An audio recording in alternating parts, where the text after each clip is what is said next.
Јас за денес, односно темата носи наслов "Што ќе дадеш во замена за душата?" Ќе ми простите, меѓутоа се уште сум во тој правец на размислување, се уште така ме води Духот Свети да некако во сличен стил продолжам и од минатата сабота и од предминатата, пред гостинот да ни беше, драго. Значи, што ќе дадеш во замена за душата? Се сеќавате од пред 2-3 саботи, значи, го разгледувавме случајот на Вартимеј, на слепиот просјак.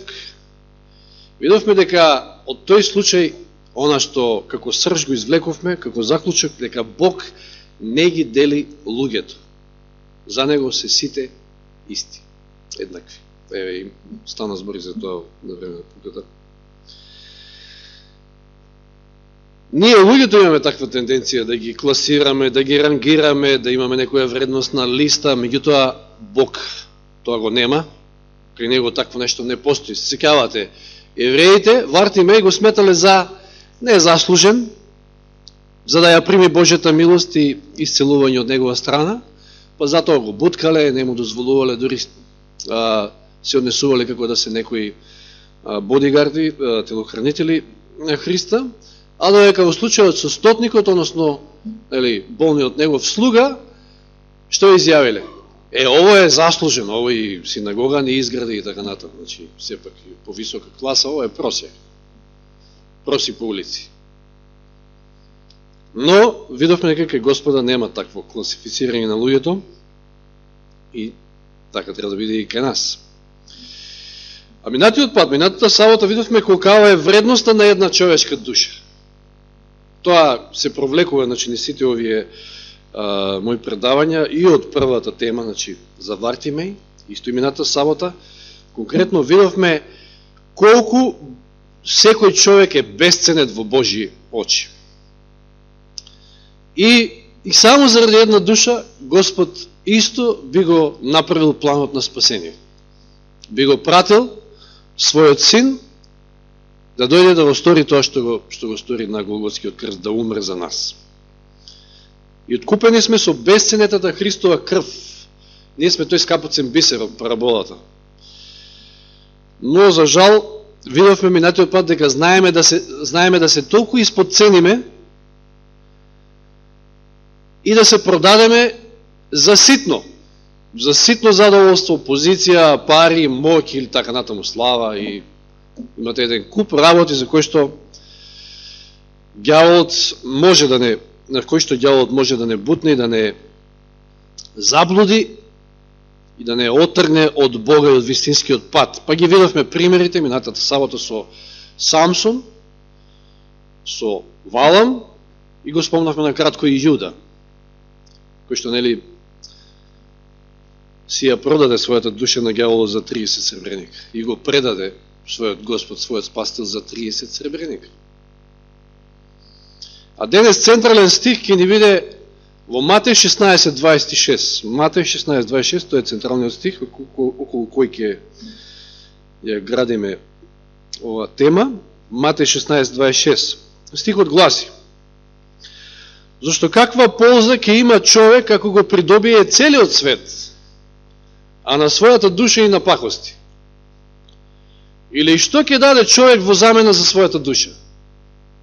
Тоа се две прашања кои што Исус ги поставува. Ова е во оние Библија, ако имате такви Библии, мислам, обично англиските се такви, со црвено се овие букви, значи тоа е она што го кажува Исус. И сега, колку чисто за нам не е јасно, меѓутоа ете, може би некој ќе гледа, па ќе рече сега што е ова душа, и знаеме што значи во овој текст. Ова, меѓутоа, еве да прочитаме паралелен текст во Лука 9:25.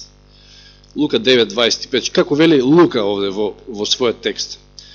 Лука 9:25. "Зашто каква полза има човекот ако го добие целиот свет, а самиот себе се изгуби или упропасти?" Што овде немам спомнување на душа, туку вели самиот себе. Ние сме душа, не? Јас сум душа. Тоа уште појасно се гледа и ако го читате во Матеј 16 глава 25 од претходниот стих, кој што е еден вид на парадокс. Може би некојаш во иднина да зборуваме, и сме зборувале, значи еден парадокс каде што се гледа како да кажеме, економијата Христова не е иста како нашата економија, не гледање на работите. И можеби ќе се сетите кога ќе спомнам на она изворено предавање на Хорст Милер. Што е добивка, што загуба. Како гледа, да речеме, телесен човек, како гледа продуховен човек. Што вели овој стих, како гледа Исус на работите, 25 стих од Матеј 16 глава. Зашто кој сака да ја спаси својата душа, ќе ја изгуби. Но кој ќе ја изгуби својата душа заради мене, ќе ја најде. Сега паралелен текст кој што исто така покажува што е душа, душата во овој контекст, е Јован 12:25. Значи ова чисто за околу појаснување на терминот душа. Јован 12:25, кој што гласи вака. Кој го љуби својот живот, директно, место душа, живот, ќе го изгуби. А кој го мрази својот живот на овој свет, ќе го запази за вечен живот. Ова е самото по себе тема.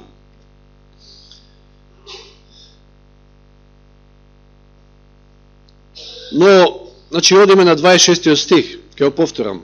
Зашто каква полза ќе има човекот ако го придобие целиот свет, а на својата душа и напакости? Првото прашање од овој стих. Каква полза, каква добивка има човек ако го добие и целиот свет, а притоа и напакости на својата душа? Од секогаш, прво ќе кажам, овде во овој стих се гледа и јасно ни кажува Господ Исус со негови зборови ни дава до знаење колкава е цената на една душа. И веднаш се гледа од самиот стих. Споредба на цел свет со една душа. Тоа читавме и цитат во, мислам дека во темата за Вартимеј беше, каде што Елен Вајд вели, всушност нешто слично како што вели стихот, една душа е повредна од цел свет, од сите богатства и од се што има на овој свет. Една душа е повредна.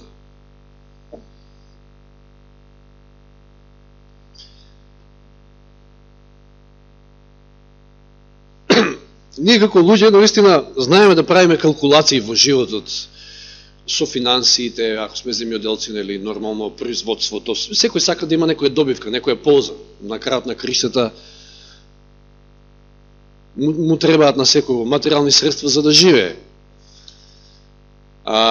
И сите тука некако знаеме да калкулираме, да ги вреднуваме нештата. Меѓутоа, кога станува збор за спасението на душата, овде некако не ги поставуваме работите како што треба.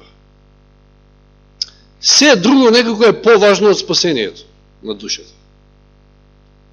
Па затоа и меѓу другото, една од причините, и затоа и редовите ни се празни. Затоа што на луѓето надвориме се друго поважно од спасение на душата. А стихот вели, пак ќе повторам, и целиот свет да го придобиеш, каква полза има од тоа, ако и напакостиш на својата душа? Видите колку ѓаволот знае да ги заокупира луѓето со секакви работи, само за да не гледаат на најбитното нешто. Од секојаш постојала желба во светот да луѓето го придобијат, да го добијат целиот свет.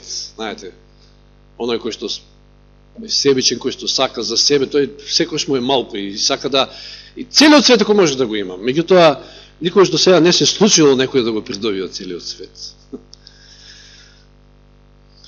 И еве за како илустрација, добро, не мора да отваряме таму, меѓутоа во Лука 2:1 има еден текст кој што се однесува на царот Цезарот Август, кој што вели дека во она време излезе заповед од царот Август за попис на сите жители. Меѓутоа ако читате Кинг Джеймс или Данечи Стефановиќ преводот, еве ќе прочитам Данечи Стефановиќ, вели: а у то време изиđe заповест од цар Августа да се попише сав свет.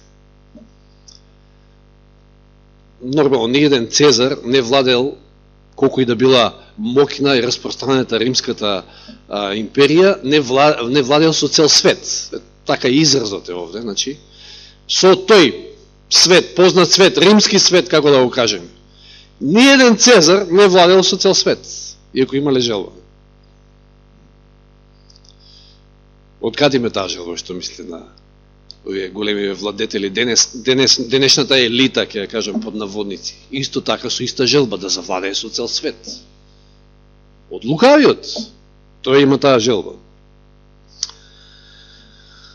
Александар Македонски може да го земе како еден од најистакнатите војсководачи. Стигнал, до каде стигнал? Дори до Индија таму. И то дали го освоил цел свет? Не, далеко од тоа. Наполеон, Хитлер од поново време. Со истите замисли. И ќе го спомнам, значи, не можеме да го избегнеме денешниот нов поредок. Не е ништо сем желбата да се владее со цел свет. Тоа е, во суштина. Но и таа замисла ќе остане само пуста желба на елитата, која што, нели, минатиот пат спомнавме, самата себе, само си се вреднува, а се останато е стока. Значи, они се елита, се друго е стока, само број, буквално. И не знам, тука малко ќе се осврнам на еден момент кој што некако се повеќе го губиме од вид. Адвентниот народ го губи од вид. Дали затоа што не се проповеда толку многу ангелската вест како што тоа се правеше барем во минатиот век. Не знам која е причината, но и нели тука имаме и доста нови теории, нови размислувања веќе, кои што се јавуваат. Зошто адвентниот народ не успеа веќе ова да го види, значи? Например, еве улогата на Соединетите Американски држави во последните настани, да го земеме. Зборуваме за незината политика, значи, зборуваме за народ, секако. Во 13 глава Откровение, што вели?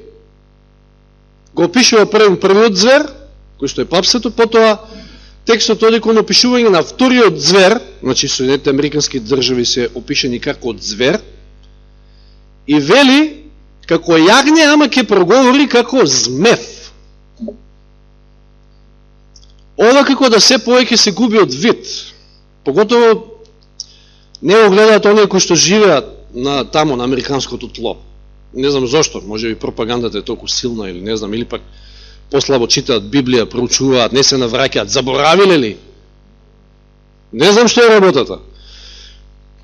Еве еден пример, во уставот на САД, кој што е формирана на протестантски основи, стои дека сите луѓе се создадени еднакви и Творецот им дал исти неоттугиви права. Значи, внимавајте, тоа е протестантско, тоа е Божјо. Сите луѓе се создадени еднакви, оно што го спомнавме во првата тема. И Творецот им дал на сите неоттугиви права, од кои што основните се, внимавајте, слобода, првото е живот, слобода и потрага по среќа. Меѓу другото, мислам, ови се основни, неоттугиви права. Живот, слобода и потрага по среќа. Во некое време, некое дамнешно време, ќе кажеме, Соединетите Американски држави стоеа до ова и беа тоа, че навистина беа прибежиште. Знаеме, тој нов континент откриен за сите оние кои што беа гонети. Значи, за да добијат, да имаат и живот, и слобода на новиот континент, слободно да се изразуваат во секој поглед и нормално вели, нали, потрага по среќа. Но, што е денес? Што се денес Соединените Американски држави? Е прашање, дали се еднакви сите луѓе на нејзината територија, првин? Тоа може да го веруваат американците, не знам. Тоа, ајде, може ја не сум компетентен, некој ќе каже, ама не знам дали сите луѓе се еднакви на нејзината територија, прво. А да не зборуваме за другите, кај што тие својата политика ја користат само за своји интереси, затоа што наместо да се залагаат за основното неоттугиво право живот, тие одземаат живот и секој ден заради своите интереси. Слобода, каква слобода? И може би ќе кажат, да, сето тоа тие го прават заради демократија, за да ги демократизираат, ете, така да кажеме, недемократските земји. Која демократија?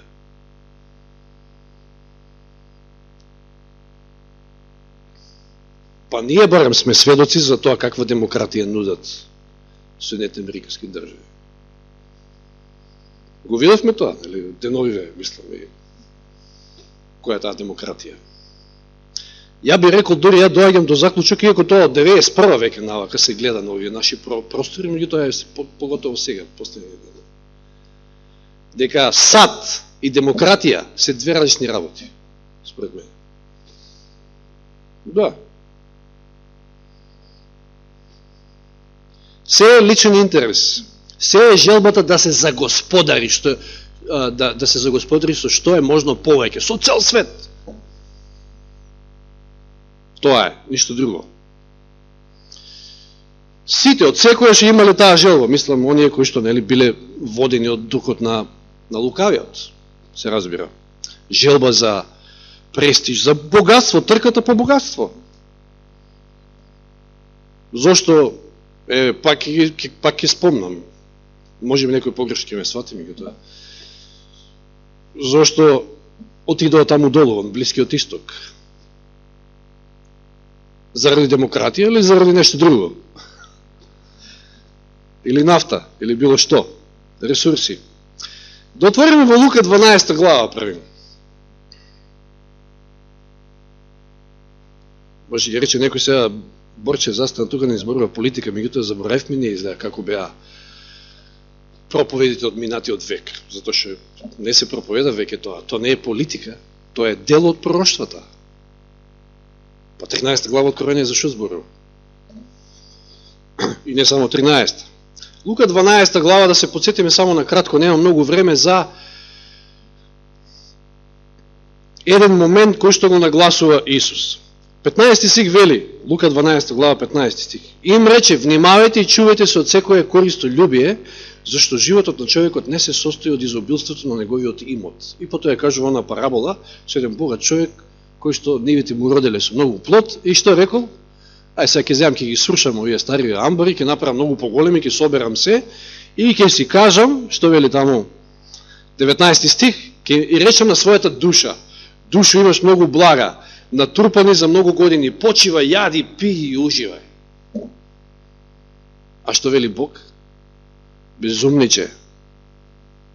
Безумниче, ноќеска ќе ти се побара твојата душа, ќе ти ја побарам твојата душа. Чие ќе биде тоа што си го приготвил? 21 стих вели, така бидува со оној кој собира благо за себе си, а не се богати во Бога.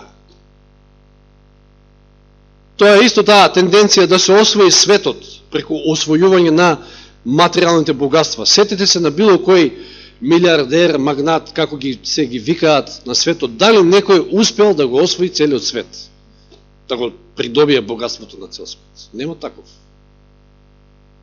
Се уште, брем, ја не знам. Трката по секакви задоволства, значи на тој начин да се придобие светот.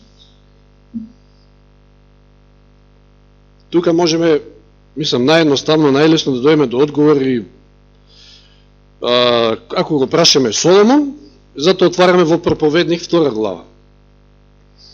И ќе читаме тука неколку стиха, кои што кажуваат се на ова поле, кога зборуваме за задоволствата.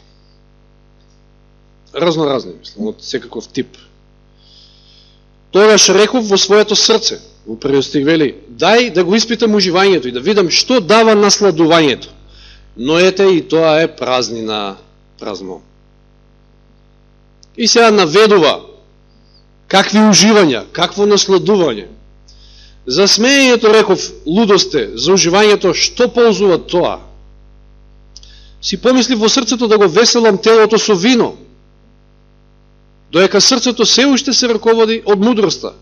Посакав да ја прегрнам и лудоста, како би дознал дали ги усреќува луѓето она што го прават под небесата за време на неизброените денови на својот живот.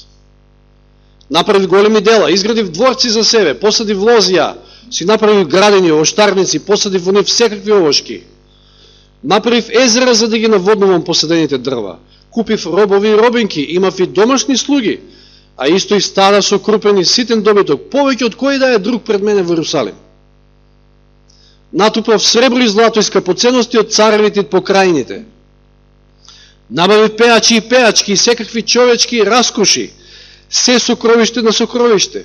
И станав толку голем, поголем од кој да е пред мене во Иерусалим, а не ме остави ни мојата мудрост. И 10 стих, она што го сумира се тоа, вели, и што и да ми посакаа очите, не им скратував, ниту му бранев на моето срце. Значи се имав. Се што ќе ми посакаше срцето, се што ќе ми видеа очите. Некаква веселба, вели, туку, ниту му бранев на моето срце некаква веселба, туку моето срце му се радуваше на секој мој труд и така му беше наградата на секој мој напор. И 11 стиха, тогаш ги разгледав сите овие дела, сите овие уживања, сите овие насладувања, сите напори што ги вложив за да дојдам до нив, и ете, сето тоа е суета и гони ветер. Ветер и магла. И нема полза под сонцето. Каква е ползата?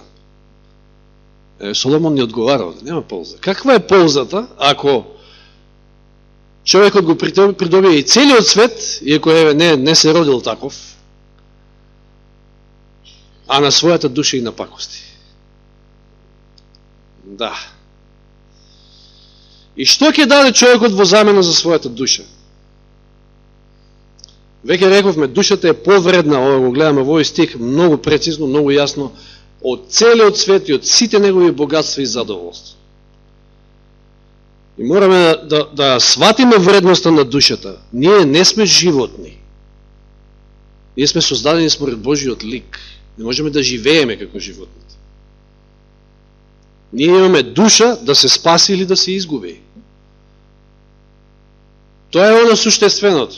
Не треба да дозволуваме да гјаволот многу не ги плетка мислите со некои земски работи, затоа што тој ги користи, ама сите до една, буквално, за да ни го одвлечи вниманието до на најважното. Што вели 2 Коринќаните 4:18, кога зборуваме за нас како создадени во Божи лик. 2 Коринќаните 4:18. Зашто ние не мислиме на оно што е видливо, туку на оно што е невидливо. Зашто видливите работи се поминливи, а невидливите се вечни. Сите тие задоволства, сето тоа што Соломон го живеел, сето тоа што по кое што луѓето денеска трчат, беснеат, сето тоа е минливо. Еден ден ке помени, ке заврши. Но невидливото, она што го очекува секој оној кој што ке поверува, тоа е вечно. И затоа што е невидливо, е потребна вера. Евреите 10:39. И тоа овие работи можеби ќе рече некој пат. Кој знае колку пати се спомнуваат. Треба да се спомнуваат, затоа што сите ние живееме на ова тло, на оваа земја, каде што може да не занесе било што. И да ви открием само една тајна. Значи, ја кога спремам проповед, прво ја спремам за самиот себе, а потоа и за секој што ќе слуша. Значи, инспирацијата првино тука ја добивам. 10:39 евреите реков. А ние не сме од оние.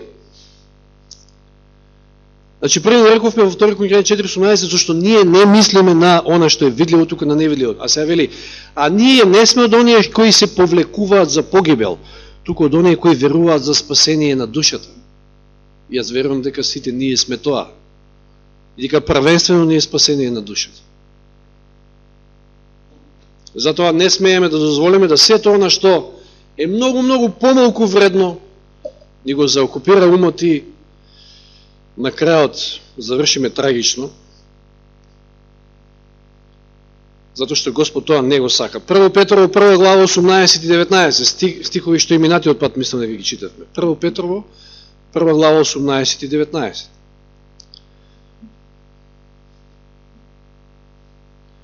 Знаејќи дека не сте откупени со распадливи нешта, со сребро или со злато, од својот суетен живот што ви е предаден од вашите татковци, туку со скапоцената крв на Христа, како невино и чисто јагне. Со скапоцената крв сме откупени. Сетете се на параболата за скапоцениот бисер. Ние сме скапоцен бисер. За тој скапоцен бисер било потребно да се пролее скъпоценната крв Христова. Сите ние сме премногу вредни во Божите очи, за да дозволиме на ѓаволот да му се продадеме за ситно. Еве, ќе сумираме на некој начин, може би со 49-тиот псалм, изворени зборови овде. 49-ти псалм. Читаме тук, таму, повеќе, по-големиот дел фактички од псалмот ја прочитаме, кој што не е многу голем. Први стих. Први, втори, трети. Потоа ќе скокнеме. Слушајте го ова сите народи, чујте сите жители на земјата. Како е некој проглас ова звучи. Вие, деца на народ, и вие високо поставени, богати и бедни, заедно, сите. Ова се однесува за сите. Мојата уста ќе зборува мудрост и моето срце разумни мисли. Сега внимавајте од 7 стих. Човек не може никако да го откупи брата си, ниту да му даде на Бога откупнина. Не може, не е можно. Цената на животот, цената на една душа, цената на животот е превисока и никогаш не ќе ја плати. За да може да живее, значи ова е вториот дел од стихот што спомнавме, што ќе дадеш? Како беше Матеј 16-26. Што ќе даде човек во замена за својата душа? Не може ништо да даде. Што ќе даде? Цената е превисока, никој не може да ја плати, видели, за да може 9 стих да живее довека и да не ја види гробната јама. Може некој да плати за да живее вечно. Првиот звер така ги манипулирал луѓето во средниот век и така и се збогати. Нека тропнат паричките и ќе ти бидат простени гревоите и преку чистиле ти право в рај.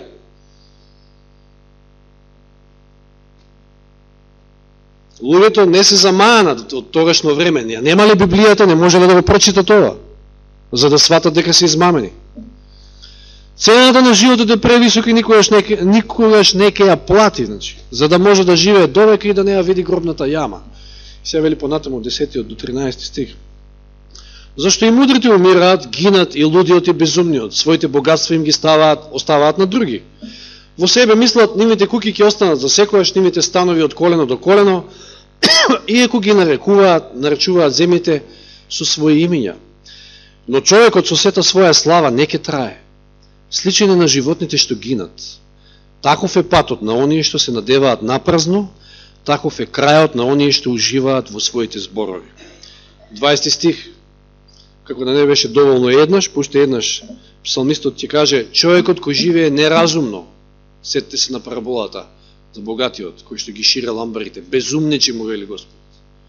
Човекот кој што живее неразумно, безумно, сличен е на животните што гинат. Видите на кој ниво се спуштаме ние, кои што сме царско свештенство, избран народ, создадени според Божи лик, вредни, превредни во Божи очи. Ако вака живееме, ако живееме како што цел свет живее, тоаш ние сме безумни, ние живееме неразумно, исто како и животните, кои што гинат. Ке не има и ке не снема и толку. А тоа Господ не го сака. Мораме затоа да обрнеме внимание на вредноста на нашата душа, противно може многу лесно да изгубиме за сета вечност. Нашиот живот, нормално мислам пред тоа. Но заради Христовата жртва и заради Христовата безценната крв можеме да живееме вечно, да ја добиеме вечност. Накрај ќе завршам со еден пример. Да, се сложувам дека примерите, искуствата многу повеќе се памтат, но ќе се разочарам ако не го памтите другиот дел. Затоа што тоа мислам. Значи сепак мора поуките да се памтат исто така. Еве еден пример, веројатно по таа некоја логика од сето ова што денеска го кажеме, може ова највеќе ќе ви остане во сеќавање. Затоа ги оставив за на крај. Се живее на времето ова се случило, се живеел човек во Ирска и бил богат земјоделец.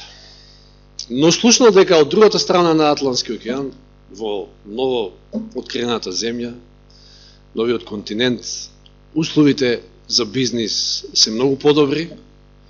И што направил? Решил целиот имот да го продаде, се комплет, и со сите пари што ги добил, отишел и купил диамант, убав, вреден диамант. И се качил на брод, ќе оди преку Атлантикот. И што се случува? Си стоял на палубата и овака си играл со диамантот.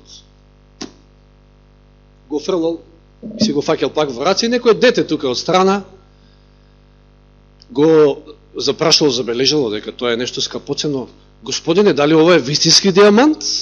Да. Дека тоа е целата моја заштеда. Е тука. Па вие сте сигурно луд да си играте со се што имате на ваков начин. Што ако ви падне? Не, нема, нели? Со сигурност одговорил и уште еднаш го фрлил диамантот на некој појак бран, се затршил бродот и палубата, нели, и му паѓа долу, отскокнува и паѓа во море.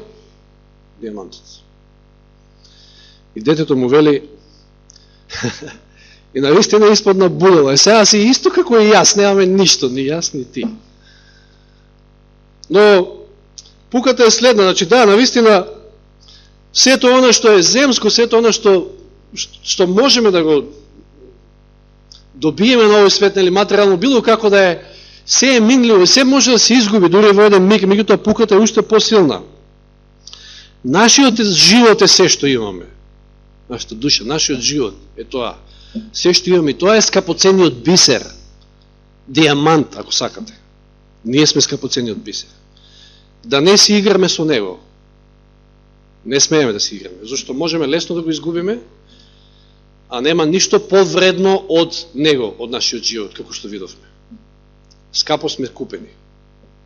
Нека Господ ни помогне во тоа. Амин.